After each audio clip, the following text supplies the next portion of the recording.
दोस्तों, मेरा नाम मोहम्मद शहबाज आलम है। मैं प्रेसिडेंट हूँ रब्दी मेहर नेशनल एनजीओ है जो जिसके ऑफिस दिल्ली में है, इंडिया में है। दोस्तों, जब से मैं पैदा हुआ, मेरी आज उम्र 46 ईयर्स हो गई है, और जब से मैं पैदा हुआ तब से ही मैं सुन रहा हूँ कि पैलेस्टाइन और इसराइल का कन्फ्लिक्ट चल रहा है। कभी पैलेस्टाइन रॉकेट दागता है इसराइल पे, कभी इसराइल मिसाइल दागता है, कभी एयर स्ट्राइक करता है। मतलब जानवरों की तरह खून बहा रहे हैं और किसी को भी एहसास नहीं है कि आखिर हो क्या रहा है। और जहां तक सवाल है यूएनओ का, वो इस चीज़ों को कंट्रोल करता, लेकिन वो कंट्रोल करने में नाकाम है। तो वो हमारे लिए उस पर भी डिस्कशन होगा। लेकिन आज मैं भाई तफसील से ही बताने वाला हूँ कि ये कन्फ्लिक्ट क्यों हुआ है और इसका अंत क्या है, हो सकता है या सॉल्यूशन हो सकता है। उस पर आज हम तफसीली गुफ्तगू करेंगे।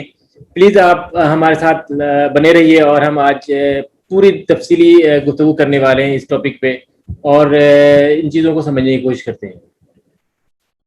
आप इस तस्वीर में देख रहे हैं 1917 का। 1917 में पैलेस्टाइन पे कब्जा कर लिया था ब्रिटिश आर्मी ने। इससे पहले 1400 साल तक ओटोमन एम्पायर यानी सल्तनत उस्मानिया का कब्जा रहा था। ब्रिटिश आर्मी ने 2 नवंबर को 1917 को एक बाल्फोर एग्रीमेंट के तहत उन्होंने ये प्लान किया कि ज्यूज को एक कंट्री दिया जाए, क्योंकि वो इधर उधर मारे फिर रहे हैं, इधर मार रहे हैं, उधर मर रहे हैं, तो उनको एक कंट्री दिया जाए और ये पैलेस्टाइन में ही दिया जाए। और उस पर उन्होंने एक अपना मुहर लगा दिया और इसको मूव करने लगा। अब देखिए, जब ये मुहर लगा था 1917 में, तो ये पूरा जो हरा वाला एरिया है वो दिखा रहा है कि ये पैलेस्टाइन में सिर्फ अरब लोग रहते थे, और इसमें जो ब्लू कलर का है उसमें थोड़ा सा है, मतलब 6% लोग वहाँ पे जो थे वो आप कह सकते हैं कि ज्यूज की आबादी थी। क्योंकि आपको ये पता होना चाहिए कि ज्यूज का जो ओरिजिन है वो भी इसी एरिया से है। ओवर द टाइम कन्फ्लिक्ट्स में, लड़ाई में, झगड़े में वो चीज़ें बढ़ती चली गई। हाँ जी। अब हम आते हैं कि 6% की जो आबादी 1917 में थी ज्यूज की, जब उनको ये पता चल गया कि अब हमारा एक अपना कंट्री होने वाला है, तो लोग वहाँ पे अपना इन्वेस्टमेंट करने लगे, घर खरीदने लगे और आने जाने लगे, और आहिस्ता आहिस्ता आहिस्ता 1946 में वहाँ पे 33% ज्यूज की आबादी हो गई। यूएन ने 14 में 1948 में एक्चुअली पैलेस्टाइन को डिवाइड कर दिया। ओरिजिनल पैलेस्टाइन को डिवाइड करके 3 हिस्सों में बांट दिया। 48% अरब को दिया, और 44% ज्यूज को दिया, और 8% उन्होंने अपने कब्जे में रखा, जिसमें जेरूसलम का हिस्सा था, ताकि वहाँ पे यूएनओ का कंट्रोल रहेगा। क्योंकि 2-3 मजहब हैं, क्रिश्चियन है, ज्यूज है और मुस्लिम्स है, उनके वहाँ पे इबादतगाह हैं, तो इसलिए उन्होंने इंटरनेशनल हेरिटेज का दर्जा देकर के उनको अलग कर दिया। लेकिन अब हम देखते हैं कि यूएस और फ्रांस, इन लोगों ने बहुत ज़्यादा जोर डाला था कि किसी भी तरह से ज्यूज का अपना एक घर हो। अच्छी बात है, उन्होंने गलत नहीं किया। तो पैलेस्टाइन ने भी उन्होंने उनको आने दिया, और वो आए, और आने के बाद में चीज़ें मूव ऑन करती चली गई। अब हम देखते हैं दोस्तों कि जब ये इसराइल बन गया, पैलेस्टाइन भी बन गया, छोटा हो गया, और जेरूसलम भी बन गया, तो अरब कंट्रीज ने इसराइल पे अटैक कर दिया।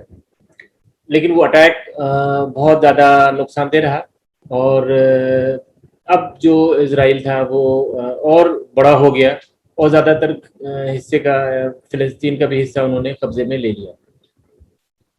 जब जंग हुई थी तो उस जंग में जो शामिल हुए थे अरब कंट्री, उसमें इजिप्ट थे, उसमें सीरिया थे, Saudi Arabia, Jordan, Lebanon, Iraq, ये सारे लोग थे। और हारने की वजह क्या थी? हारने की वजह बहुत ही समझने की ज़रूरत है कि ये जॉर्डन अंदर अंदर मिले हुए थे इसराइल के साथ में, और इसराइल का सपोर्ट कौन कर रहा था? यूएस और फ्रांस। दोनों कभी भी ग्लोबली नोन आर्मीज थे, उनका पूरा सपोर्ट था। तो उनका सपोर्ट रहेगा तो जितना तो होना ही होना है। इसराइल ने अपने बल पे नहीं जीता था, बल्कि इन दोनों के बल पे जीता था। और एक कंट्री जॉर्डन, जिन्होंने गद्दारी करके इसराइल के साथ हाथ मिला लिया था, और उनकी सारी इन्फॉर्मेशन वो शेयर किया करते थे, जिसकी वजह से इसराइल को सारी इन्फॉर्मेशन रहती थी कब कहाँ क्या हो रहा है। क्योंकि जॉर्डन को था कि गाजा जो उनका वेस्ट बैंक है उस पे उनका कब्जा हो रहा है। और इजिप्ट जो था उनका भी एक अपना पर्सनल गेम था कि उनका गाजा स्ट्रिप पे कंट्रोल है, चूंकि उनका बॉर्डर उनके सामने क्लोज होता है। तो ये दोनों के तो अपने मफाद थे, और बाकी जो और भी कंट्रीज थे उनके भी अपने मफाद थे कि हमारे ये जो चिंगारी है ज़्यादा हमारी तरफ ना आए। तो हर लोग, हर कंट्री वाले अपने अपने लिए लड़ रहे थे, कोई भी फ़लस्तीन के लिए हकीकत में नहीं लड़ रहे थे। तो जो हार हुई थी वो इसलिए हार हुई थी कि ये लोग अपने अपने लिए लड़ रहे थे, और जो इसराइल था वो अपने या तो इधर या आर पार की लड़ाई कर रहे थे, अपने अपने अस्तित्व की लड़ाई कर रहे थे, और पूरी जान झोंक करके उन्होंने आगे की तरफ अपनी जीत हासिल करी। बाद में जो जॉर्डन के किंग थे अब्दुल्ला, उनको कत्ल कर दिया गया था इसी वजह से। 1967 में फिर से इसराइल ने अटैक कर दिया फ़लस्तीन पे, और बहुत बुरी तरह से दोबारा से उन्होंने ऑक्युपाई किया गाजा को और वेस्ट बैंक को, और इवन जो सीरिया का गोलन हाइट था उसको भी कर लिया, और सिनाई पेनिनसुला था इजिप्ट का, उसको भी उन्होंने कब्जा कर लिया। और अभी तक 1967 तक इसराइली ने करीब करीब 12 लाख पैलेस्टीनियन को इसराइल से बाहर कर चुके थे। इसराइल और फ़लस्तीन से बाहर करके वो बेचारे कहीं ना कहीं 58 यूएन कैंप्स में थे, इधर उधर बेचारे मारते फिरते रहे। करीब करीब अभी अगर हम देखा जाए तो पूरे वर्ल्ड में 13 मिलियन लोग हैं ये फ़लस्तीनी एज ए होल। लेकिन अभी अगर हम देखें तो कोई 5 मिलियन से ज़्यादा लोग अभी भी दर बदर की ठोकरें खा रहे हैं, और दुनिया में सबसे ज़्यादा लॉन्गेस्ट टाइम तक जो रिफ्यूजी रहने वाले लोग हैं वो फ़लस्तीनी हैं। अब आते हम 1993 और 1995 में एक ओस्लो समझौता हुआ। ओस्लो समझौता में अब जो इसराइल के पास में था छोटा सा क्या हिस्सा था, देखिए, जो फ़लस्तीन के पास में वेस्ट बैंक था और ये गाजा था। अब वेस्ट बैंक को भी उन्होंने ए बी सी में बांट दिया है। ए बी सी में बांटने का मतलब ये है कि ए पे फ़लस्तीन का कब्जा रहेगा जो 18% के करीब है, बाकी पे बी पे इसराइल और फ़लस्तीन दोनों का कंट्रोल रहेगा, और सी पे कब्जा हो गया इसराइल का। ठीक है, उन्होंने फिर बांट लिया। अगर हम एरिया की बात करें तो अभी अभी जो गाजा है, गाजा का जो एरिया है वो इंडिया के लखनऊ के बराबर का, हम वो बोल सकते हैं कि लखनऊ के बराबर का है वो। और ये सारे रिफ्यूजीज हैं जो इनको बाहर कर दिया गया गाजा से, फ़लस्तीन से। हम देखते हैं कि फ़लस्तीन और इसराइल का जो एरिया है, गाजा 365 किलोमीटर का है, और वेस्ट बैंक 5,655 किलोमीटर का टोटल है। यानी टोटल फ़लस्तीन के पास में जो फ़लस्तीन के पास में है 6,020 किलोमीटर इनके पास में एरिया है, जबकि इसराइल के पास में 20,770 किलोमीटर का एरिया है, जो अभी अब आकर के 22,000 से भी ज़्यादा हो चुका है। तो 1993 में जब ये हुआ तो इन्होंने 3 हिस्सों में बांट दिया और मूव ऑन करे। तो फिर हम देखते हैं कि इसराइल का जो बॉर्डर है वो किस किस से कनेक्ट होता है। इसराइल का border Egypt, Jordan, Lebanon, Syria और फ़लस्तीन से भी कनेक्ट होता है। तो ये 4 जगह से इसराइल एक मुस्लिम कंट्री से घिरे हुए हैं। फ़लस्तीन का बॉर्डर किस किस से कनेक्ट होता है, जो इनका गाजा वाला पार्ट है, जो ये वाला पार्ट है इनका, वो जॉर्डन से इजिप्ट से कनेक्ट होता है, और जो वेस्ट बैंक वाला पार्ट है, जो जहाँ पे मोस्टली पॉपुलेशन है, वो टोटल वो वहाँ पे जॉर्डन से कनेक्ट होता है।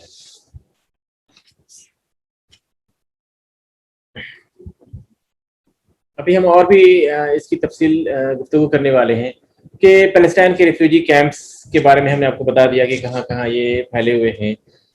और सेटलमेंट की अगर हम बात करें तो जेरूसलम, अब रही बात जेरूसलम की, जेरूसलम को भी जो देखें तो इनका वेस्ट पार्ट जो जेरूसलम का है वो ऑलरेडी 1948 से फ़लस्तीन के, सॉरी, इसराइल के पास था। जो ईस्ट जेरूसलम था वो मेजॉरिटी पॉपुलेशन जो थी वो फ़लस्तीन की थी, लेकिन वो भी इसराइल ने अपने ऊपर अपने पे उन्होंने कब्जा कर लिया।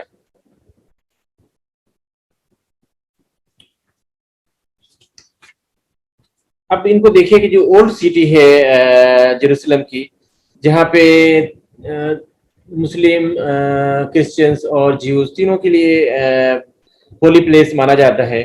और ये होली प्लेस, अल-अक़सा मस्जिद जो है वो हरमन शरीफैन भी उनको बोला जाता है। वो मुसलमानों का बहुत ही मुक़द्दस है, और मक्का और मदीना से पहले जो उसी डायरेक्शन में लोग नमाज पढ़ते थे, और वो सबसे पहला घर माना जाता है अल्लाह का मुसलमानों के लिए। वहाँ पे आप ज्यूज के लिए देखें, ज्यूज के लिए भी वेस्टर्न वॉल है, जो जिसपे वो सर अपना टेक करके अपनी इबादत करते हैं। और वहाँ पे James cathedral and Holi church वगैरह भी है, जो क्रिश्चियंस की वैल्यूबल है, क्योंकि ईसा अलैहिस्सलाम बचपन में भी यहीं चले गए थे, और वहाँ पे उनको सूली पे जो ज्यूज लोगों ने लटकाया था, वो वहीं लटकाया था। और उनको हकीकत में वैसे अल्लाह ताला ने उनको उठा लिया था इस दुनिया से, जो उन पे हकीकत है। अब हम देखते हैं कि जो मूवमेंट है और हम कैसे चल रहे हैं।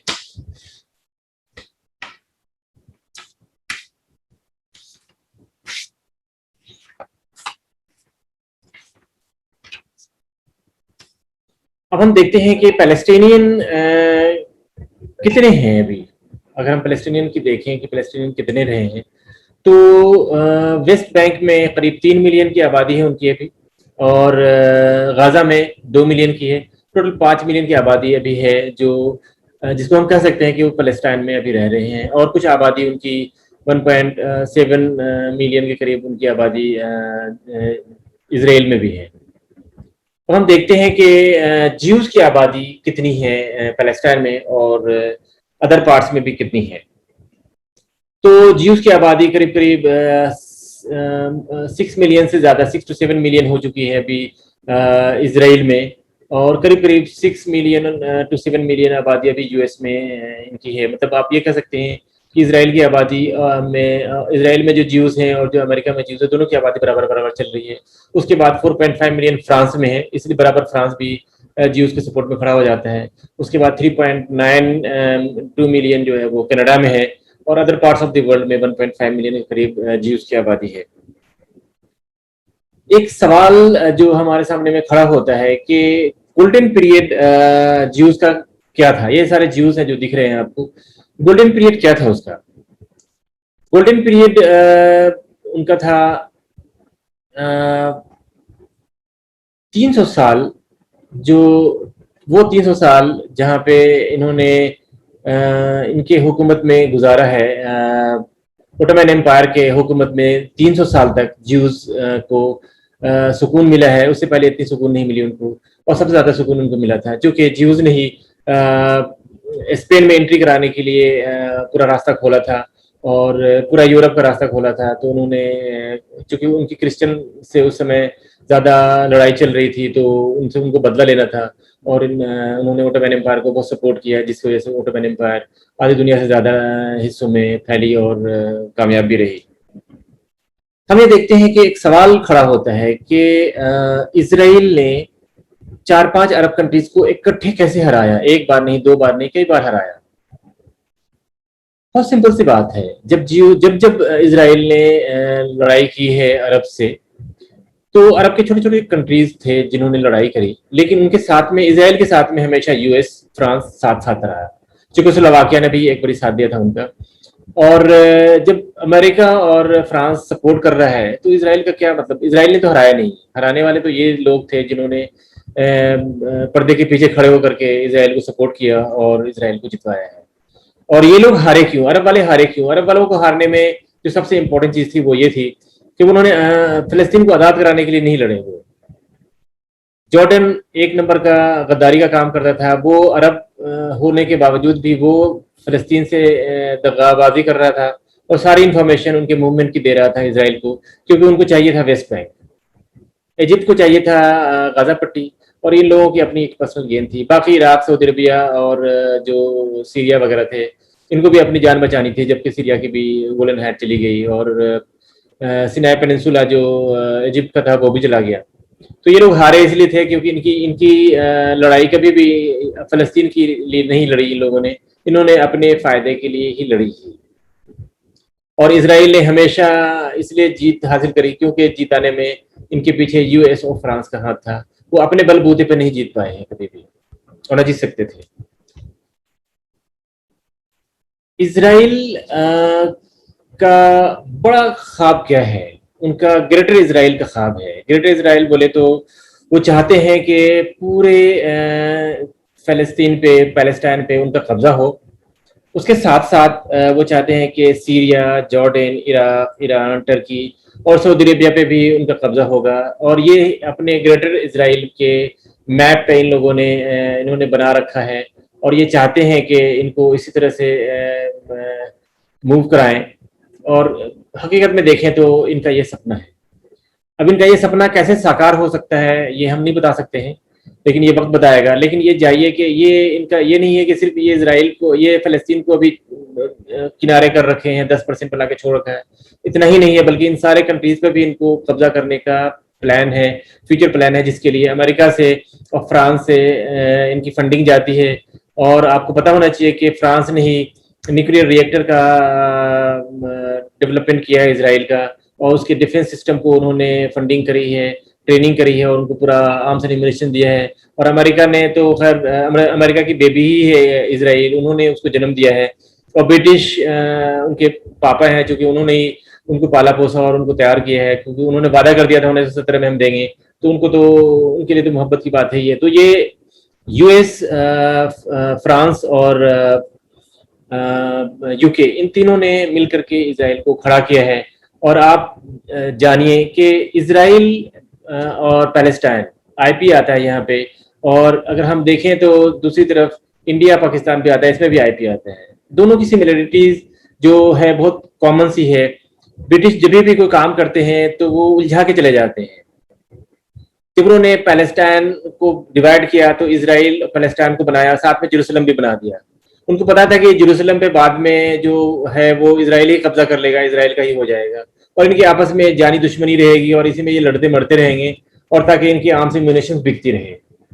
यही चीज इन्होंने इंडिया में भी किया था। इंडिया पाकिस्तान को जब उन्होंने डिवाइड किया तो पाकिस्तान को दो हिस्सों में बांट दिया था, उसमें ईस्ट पाकिस्तान और वेस्ट पाकिस्तान कर दिया था। बाद में नेचुरली इंडिया ने ईस्ट पाकिस्तान को यानी बांग्लादेश बना दिया बाद में, और वो एक तरह से नफरत तो थी हिंदुस्तान पाकिस्तान में, और बाद में वो नफरत और भी जिंदगी भर के लिए, क़यामत तक के लिए हो गई, और जो हम लोग आज उसको झेल रहे हैं। और ब्रिटिश जो है अपने यहाँ जाकर के सारे दौलत को लेकर के दुनिया के इकट्ठा करके और मस्ती कर रही है।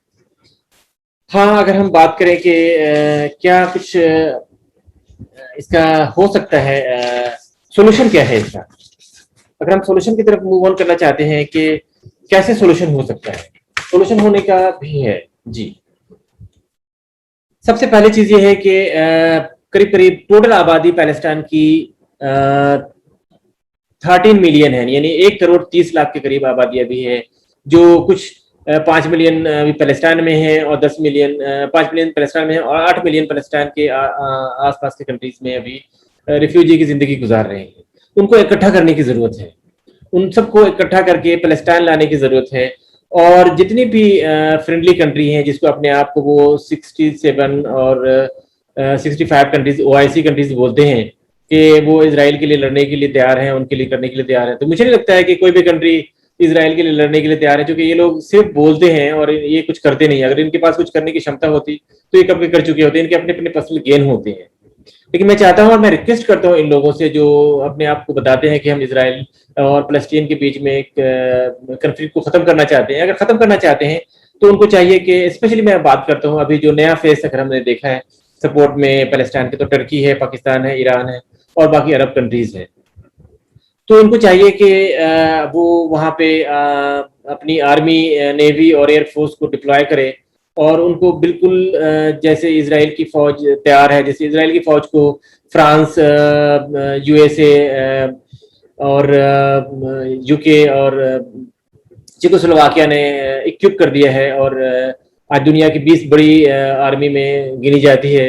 इसी तरह से फलस्तीन की आर्मी को भी इक्विप करें और सपोर्ट करें, ट्रेन करें, और उनको डिफेंस करने के लिए पूरी सिखाएं। और हम चाहते हैं कि जो फाइनेंशियल एड है या डिफेंस का एड है वो सारी दुनिया मिल करके पैलेस्टाइन को दें, और पैलेस्टाइन भी वैसे ही अपने आप को तैयार करे जैसे इजराइल ने अपने आप को बाकी मुल्कों के सपोर्ट से तैयार किया है। फिर जो न्यूक्लियर रिएक्टर उन्होंने बना के दिया है फ्रांस ने इसराइल को, तो न्यूक्लियर रिएक्टर भी बनाया जाए वहां पे, और इसराइल के साथ साथ पैलेस्टाइन को भी न्यूक्लियर रिएक्टर होना चाहिए, क्योंकि जब तक दोनों में बराबर आर्म्स एंड एम्यूनेशन और रिएक्टर नहीं होंगे तब तक दोनों शांत नहीं हो सकते हैं। यूएनओ कभी भी नहीं चाहता है कि पैलेस्टाइन को उसका हक मिले। उन्होंने तो पैलेस्टाइन को 3 टुकड़ों में बांट दिया, बाद में पैलेस्टाइन को मिलिटेंट बना दिया और उन्होंने बनाया ये आतंकवादी लोग हैं। जबकि यूएन की कोई बात किसी को नहीं माननी चाहिए, क्योंकि यूएन ने कभी भी कोई अच्छा काम नहीं किया दुनिया में, हमेशा लड़ने लड़ाने वाला काम किया है, और जिसकी लाठी उसकी भैंस वाला काम किया है। और हकीकत में ऐसा ही है, जिसकी लाठी उसकी भैंस, और उस भैंस का नाम है यूएनओ। हम आते हैं हकीकत पसंद की बात करते हैं कि जब हम पूरी आर्मी और नेवी और एयरफोर्स के साथ हम पूरे हथियारों के साथ में इसराइल को, फिलिस्तीन को अगर हम सपोर्ट दे देंगे तो फिलिस्तीन भी बराबर से लड़ेगा, और जब बराबर से लड़ेगा तो वो इसराइल को पुश करेगा, और पुश करके उसके अपने जो 44% पे जो यूएनओ ने उनको दिया था उस पर ले जा करके उनको वहां पे फिर चारों तरफ से बाउंड्री से उनको घेर दिया जाए, और बाकी अपना फिलिस्तीन का जो एरिया है वो 48% ये उनको घेर करके दिया जाए। और जेरूसलम का जो एरिया है जो उसको भी मेरे ख्याल से बांट देना चाहिए। कुछ हिस्सा जो वेस्ट जेरूसलम इसराइल के पास है उसी के पास रहने देना चाहिए, इस जेरूसलम जो है वो पैलेस्टाइन को दे देना चाहिए। ये कन्फ्लिक्ट नहीं रहेगा फिर, और ये सॉलिड बाउंड्री बना दिया जाए और स्ट्रॉन्ग होल्ड कर दिया जाए, तभी जाकर के ये चीजें खत्म हो सकती हैं। अदरवाइज मुझे नहीं लगता है कि इसका कोई सोल्यूशन हो सकता है। ओआईसी की जहां तक हम बात करें, ओआईसी को चाहिए कि अपना वो भी एक आर्मी तैयार करे, जैसे नाटो ने अपनी आर्मी तैयार कर रखी है। तो जब तक आपकी आर्मी नहीं होगी आपकी बात कौन सुनेगा? बातों से तो कोई भूत भागता नहीं है, लातों से भूत भागता है। और लातों के भूत लातों से जब बात होती है, लातों से जब लात चलती है तो भूत अपने आप भाग जाता है। तो इसराइल का भूत तभी भी भागेगा जब उनको लात से लथाड़ा जाएगा, उनको भी वैसे ही आर्म्स एंड एम्यूनिशन के साथ में जवाब दिया जाएगा। अभी तक क्या हो रहा है कि वो गरीब पैलेस्टाइन थोड़े से बचे हुए हैं, चारों तरफ से ये घेरे हुए हैं, और उनके पास ना तो आर्मी है, ना नेवी है, ना एयरफोर्स है, ना उनके पास इकोनॉमी है। उनकी जीडीपी सिर्फ 12 बिलियन की है, जब इनकी इकोनॉमी 400 से ऊपर बिलियन की है। 400 ऊपर बिलियन से वो एक अमीर तरीन कंट्री में आ रहे हैं, फास्टेस्ट ग्रोइंग कंट्री में आ रहे हैं, और वो वर्ल्ड की 20th स्ट्रॉन्ग आर्मी में मानी जाती है। इनकी कोई औकात नहीं, इनके पास कुछ भी नहीं है। तो अभी तक आप देखिएगा अगर, तो कोई लाखों लोगों को मारा जा चुका है पैलेस्टाइन की तरफ से, और कोई 20-25 हजार इजरायली भी मारे गए हैं, और लाखों लाख लोग जो हैं वो जख्मी हुए हैं, औरतें हैं, बच्चे हैं, बूढ़े हैं, प्रेग्नेंट लेडी हैं। आप ये समझ लीजिए कि वो बेचारे मासूम लोग हैं जिनको उन्होंने रुलाया है। और रिफ्यूजीज में आप अगर देख लीजिए तो 8 मिलियन लोग रिफ्यूजी में रह रहे हैं, longest refugee in the world है, और पूरी दुनिया शांत होकर के उनको देख रही है, रिफ्यूजी बनाने में रख रही है। तो पूरी दुनिया को इकट्ठे होकर के इनको इंसाफ करना पड़ेगा। अगर हम इंसाफ नहीं करेंगे तो कल को यहीं से पैदा होते हैं लोग, और फिर यही लोग उठते हैं कहीं ना कहीं नाइंसाफ वाले, और अपने बदले की भावना में कहीं ना कहीं पूरी दुनिया में घुसते हैं और कुछ ना कुछ अपने मन की करते हैं। तो अगर इनको चाहिए कि वो अपने मन की ना करें तो इनको सपोर्ट करना पड़ेगा। अगर इनको सपोर्ट हम नहीं करेंगे, इनको इंसाफ हम नहीं देंगे एक इंसानियत के नाते, तो ये मान के चलिए इनके अंदर भी दम है। जब इसराइल ने अपने करो या मरो की नीति करके फिलिस्तीन को खदेड़ दिया है, तो आज 10 से 12% फिलिस्तीन के पास भी करो या मरो का वक्त है। और आप मान के चलिए कि अभी हम 2021 में बैठे हुए हैं, मई 2021 में। आपने अभी देख लिया कि इसराइल को अभी तक, जब से इसराइल बना तब से कभी भी इतना ज्यादा नुकसान इसराइल को नहीं हुआ है जितना इस बड़ी फिलिस्तीनियों ने दिया है।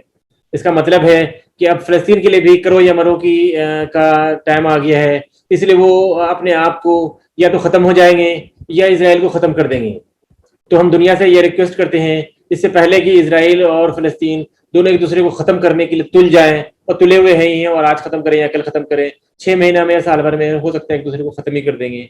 इससे पहले कि सारे अलायंस को इकट्ठा होना चाहिए और फिलिस्तीन को भी वैसे स्ट्रॉन्ग करना चाहिए जैसे इसराइल स्ट्रॉन्ग है, ताकि दोनों जब स्ट्रॉन्ग होंगे, दोनों न्यूक्लियर पावर होंगे, तभी मामला शांत होगा। उससे पहले ये मामला शांत होने वाला नहीं है, बातों से नहीं शांत होने वाला है। लातों से शांत होने वाला है। इसलिए इनको भी न्यूक्लियर पावर बना करके, इनको भी आर्मी, नेवी, एयरफोर्स स्ट्रांग बना करके तैयार करके देना पड़ेगा। इंसाफ करोगे तभी इंसाफ होगा, अदरवाइज जो ग्रेटर इसराइल का प्लान है वो सारे प्लान में वो कामयाब होंगे, और बाकी जो कंट्री जिनका नाम हमने अभी गिना दिया है ग्रेटर इसराइल के लिए, वो सब पे भी वो टारगेट करेंगे उनकी, चूंकि उनकी हिम्मत बढ़ती चली जाएगी। मैं इसराइल के खिलाफ नहीं हूं, मैं चाहता हूं कि इसराइल को 44% दिया गया था जब यूएनओ ने, तो वो उनको 44% मिले और वो 44% पर रहे, बट उनसे 1 इंच भी वो आगे ना बढ़े। और अगर 1 इंच भी आगे बढ़े तो पूरी दुनिया उसके लिए लड़ाई करे और उनको मुंह तोड़ जवाब दे। क्योंकि इसराइल, ऐसी बात नहीं है कि कोई इसराइल अकेला है और उसको सपोर्ट करने वाला कोई नहीं है, उसको भी सपोर्ट करने वाला सुपर पावर अमेरिका और फ्रांस है, और इवन कनाडा भी हो सकता है, और कंट्रीज भी हो सकते हैं, यूरोप भी हो सकती है। लेकिन फिलिस्तीन को खड़े होने, फिलिस्तीन को भी सपोर्ट करने वाले लोग हैं और कर सकते हैं, और अलायज हैं।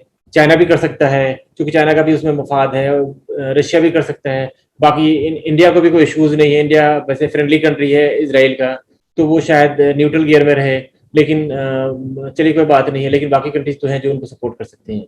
उम्मीद है कि आपको जो ये पूरा डिटेल डिस्कशन और सॉल्यूशन है इसराइल पैलेस्टाइन का, पैलेस्टाइन इसराइल का, ये आपको समझ में आ गया होगा। अगर आपको पसंद आया है तो अपने कमेंट्स बॉक्स में कमेंट दीजिएगा, लाइक कीजिए, सब्सक्राइब कीजिए और पूरा शेयर कीजिए, ताकि ये हकीकत दुनिया वालों तक पहुंचे।